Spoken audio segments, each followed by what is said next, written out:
नमस्कार प्यारे साथियों, आज हम इस वीडियो में बात करने वाले हैं ज्योग्राफी के 5 इम्पोर्टेंट क्वेश्चन के बारे में, जो कि 2024 बोर्ड एग्जाम के लिए काफ़ी महत्वपूर्ण है। इससे पहले आपको 55 क्वेश्चन बता दिया गया था, जो कि काफ़ी इंपॉर्टेंट है। अगर आप उन सभी क्वेश्चन को नहीं देखें तो ज़रूर देखें, क्योंकि वो सब क्वेश्चन काफ़ी इंपॉर्टेंट है और एग्जाम में बार बार पूछे जा रहे हैं। तो इससे पहले 55 क्वेश्चन हो गया और जल्द ही लॉन्ग टाइप ज्योग्राफी का चालू होने वाला है। थोड़ा सा वेट कीजिए, लॉन्ग टाइप जल्द ही चालू होने वाला है। ऑब्जेक्टिव का भी 10-11 चैप्टर करा दिया गया, उसमें कुछ चैप्टर बच गया, वो भी आपको करा दिया जाएगा जल्द ही। उसके लिए आपको कोई टेंशन नहीं लेना है। 55 क्वेश्चन करा दिया गया शॉर्ट टाइप में। अगर नहीं देखें तो उस सबको देखिए, लिस्ट का डाला हुआ है लिंक डिस्क्रिप्शन में, आप देख सकते हैं। तो शुरू करते हैं वीडियो को बिना देरी करते हुए। देखते हैं 56 नंबर का क्वेश्चन क्या है। 56 नंबर क्वेश्चन है, सूचना प्रौद्योगिकी उद्योग से आप क्या समझते हैं। क्वेश्चन क्या है, सूचना प्रौद्योगिकी उद्योग से आप क्या समझते हैं। तो ये क्वेश्चन 2013 में पूछा गया है। ये है, उत्तर देखते हैं। सूचना प्रौद्योगिकी आंकड़ों की प्राप्ति, सूचना संग्रह, सुरक्षा, परिवर्तन, आदान प्रदान, डिजाइन, अध्ययन आदि के कार्यों तथा इन कार्यों के निष्पादन के लिए आवश्यक कंप्यूटर हार्डवेयर एवं सॉफ्टवेयर अनुप्रयोगों से संबंधित है। सूचना प्रौद्योगिकी जो है आंकड़ों की प्राप्ति के लिए क्या क्या जरूरी है। सूचना संग्रह, सूचना परिवर्तन, आदान प्रदान, अध्ययन, डिजाइन आदि इन सभी कार्यों के निष्पादन करने के लिए कंप्यूटर के हार्डवेयर एवं सॉफ्टवेयर अनुप्रयोगों से संबंधित है। तो इस तरह सूचना प्रौद्योगिकी उद्योग से आप क्या समझते हैं, समझ गए। देखते हैं अगला क्वेश्चन। 67 नंबर क्या है। 67 नंबर क्वेश्चन है, गन्ना की खेती के लिए आदर्श परिस्थितियाँ क्या होनी चाहिए। ये क्वेश्चन आपसे 2013 में पूछा गया। लॉन्ग टाइप में भी 1-2 बार पूछा हुआ ये क्वेश्चन, तो थोड़ा सा लॉन्ग हो सकता है, तो आप पूरा देखिए। तो उत्तर में लिखेंगे, गन्ना की खेती के लिए आदर्श परिस्थितियाँ निम्नलिखित हो सकती है या हैं।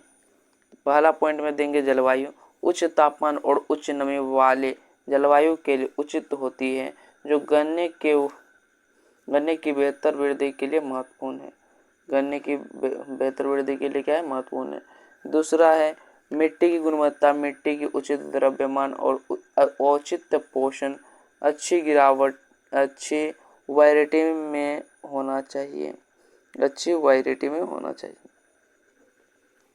तीसरा है, सिंचाई की व्यवस्था योग्य सिंचाई व्यवस्था गन्ने की प्लांट्स के लिए आवश्यक है, ताकि पौधों को पर्याप्त मात्रा में नमी सही मात्रा में मिल सके। सिंचाई भी जरूरी है, योग्य सिंचाई, जिससे गन्ना का जो है अच्छा से पानी जाए गन्ना में, जिससे मोटा हो, बढ़िया हो। अब चौथा है, बीज और पौधे की उपलब्धता। उचित बीज और पौधे की उपलब्धता नेतृत्व के साथ साथ एकमत होनी चाहिए। पांचवा है, कृषि तकनीकों का उपयोग। गन्ने की खेती में समग्रता के लिए आधुनिक कृषि तकनीकों का उपयोग करना चाहिए। तो इस तरह ये क्वेश्चन भी आपको समझ में आ गया होगा। गन्ना की खेती के लिए आदर्श तापमान क्या होना चाहिए। तो आप अगर नहीं देखें स्क्रीनशॉट ले लीजिए, काफ़ी लॉन्ग क्वेश्चन है, थोड़ा सा बढ़िया से देख लीजिएगा एक बार फिर से। 18 नंबर क्वेश्चन भी थोड़ा सा लॉन्ग है, कि भारत में जनसंख्या के असमान वितरण के लिए जिम्मेदार 2 कारकों को लिखें। तो उत्तर में लिखेंगे, विश्व की जनसंख्या वितरण जो है एक समान नहीं पाया जाता है। अलग अलग क्षेत्रों में भिन्न भिन्न जनसंख्या घनत्व पाया जाता है। जनसंख्या को प्रभावित करने वाले कुछ कारक निम्नलिखित हैं। तो पहला पॉइंट है, प्राकृतिक कारण, इनमें धरातल की बनावट, मृदा, वनस्पति, जल तथा खनिज इत्यादि की उपलब्धि सम्मिलित है।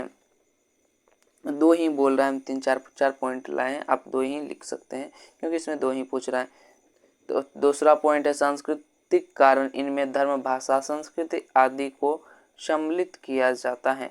सांस्कृतिक कारण में क्या है, धर्म, भाषा आदि को सम्मिलित किया जाता है।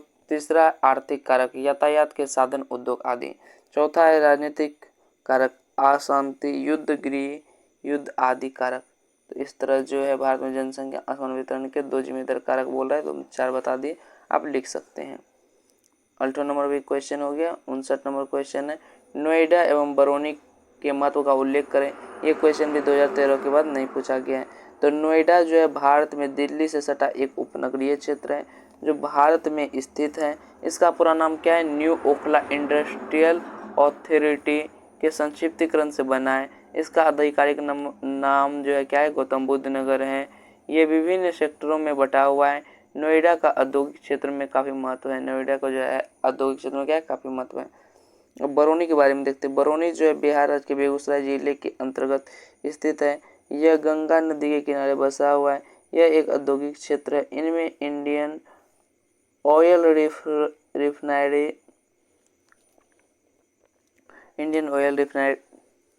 Refinery, thermal power, Barauni thermal power, Hindustan fertiliser corporation, Barauni dairy आदि अनेक प्रकार के विकसित होने के कारण काफ़ी महत्व है ये दोनों, बरौनी और नोएडा। नोएडा में आप देख सकते हैं क्या क्या है, उसके लिए प्रसिद्ध है। बरौनी में ये इन सब चीज़ों के लिए महत्व है।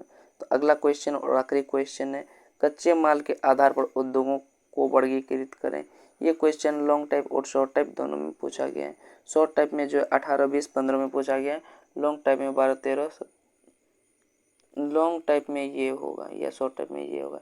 इस तरह से पूछा गया है। लॉन्ग शॉर्ट दोनों में पूछा गया है, कई बार पूछा गया है।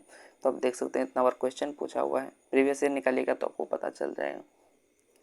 तो कच्चे माल के आधार पर उद्योगों को वर्गीकृत करने के लिए बोल रहा है। तो उत्तर में लिखेंगे कच्चे माल के उद्योगों को, उद्योग निम्नलिखित प्रकार के हैं। पहला है कृषि उद्योग।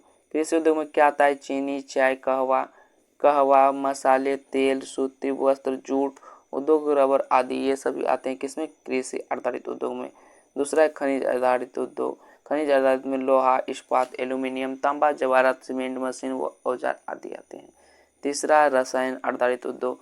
पेट्रोल, रसायन, नमक, गंधा, पोटाश, सल्फर, लकड़ी एवं कोयले पर आधारित उद्योग, कृत्रिम रेशे बनाने, प्लास्टिक निर्माण, ये सभी रसायन उद्योग में आते हैं। चौथा है वन आधारित उद्योग। फर्नीचर, तार, पीन का तेल, माचिस, कागज, लुगदी, स्पोर्ट्स सामान, इमारती लकड़ी उद्योग आदि ये सभी आते हैं। पांचवा है पशु आधारित उद्योग। हाथी दांत, चमड़ा व ऊन उद्योग आदि उत्पादन के आधार पर उद्योग 2 प्रकार के होते हैं। पर जो है उद्योग कितने प्रकार के 2 होते हैं, आधारभूत उद्योग और उपभोक्ता उद्योग। तो आधारभूत उद्योग वे उद्योग जिनके उत्पाद को अन्य वस्तु बनाने के लिए कच्चे माल के रूप में प्रस्तुत किया जाता है, उन्हें आधारभूत उद्योग कहलाते हैं। यथा लोहा, इस्पात उद्योग, ये आधारभूत उद्योग हैं। दूसरा है उपभोक्ता उद्योग। ये उद्योग ऐसे सामान का उत्पादन करते हैं जिनका जो है प्रत्यक्ष रूप से उपभोक्ता द्वारा उपभोग कर लिया जाता है। यथा डबल रोटी, खाद्य तेल, बिस्कुट, चाय, कागज, रेडियो, टेलीविजन आदि। इस तरह ये क्वेश्चन भी आपको समझ में आ गया होगा। ये क्वेश्चन काफ़ी इंपॉर्टेंट है 60 नंबर का। इसमें से आपको ये VVI किया जा रहा है, शॉर्ट और लॉन्ग दोनों में कई बार पूछा गया है। तो इस तरह के क्वेश्चन हम जो है आपके लिए ला रहे हैं।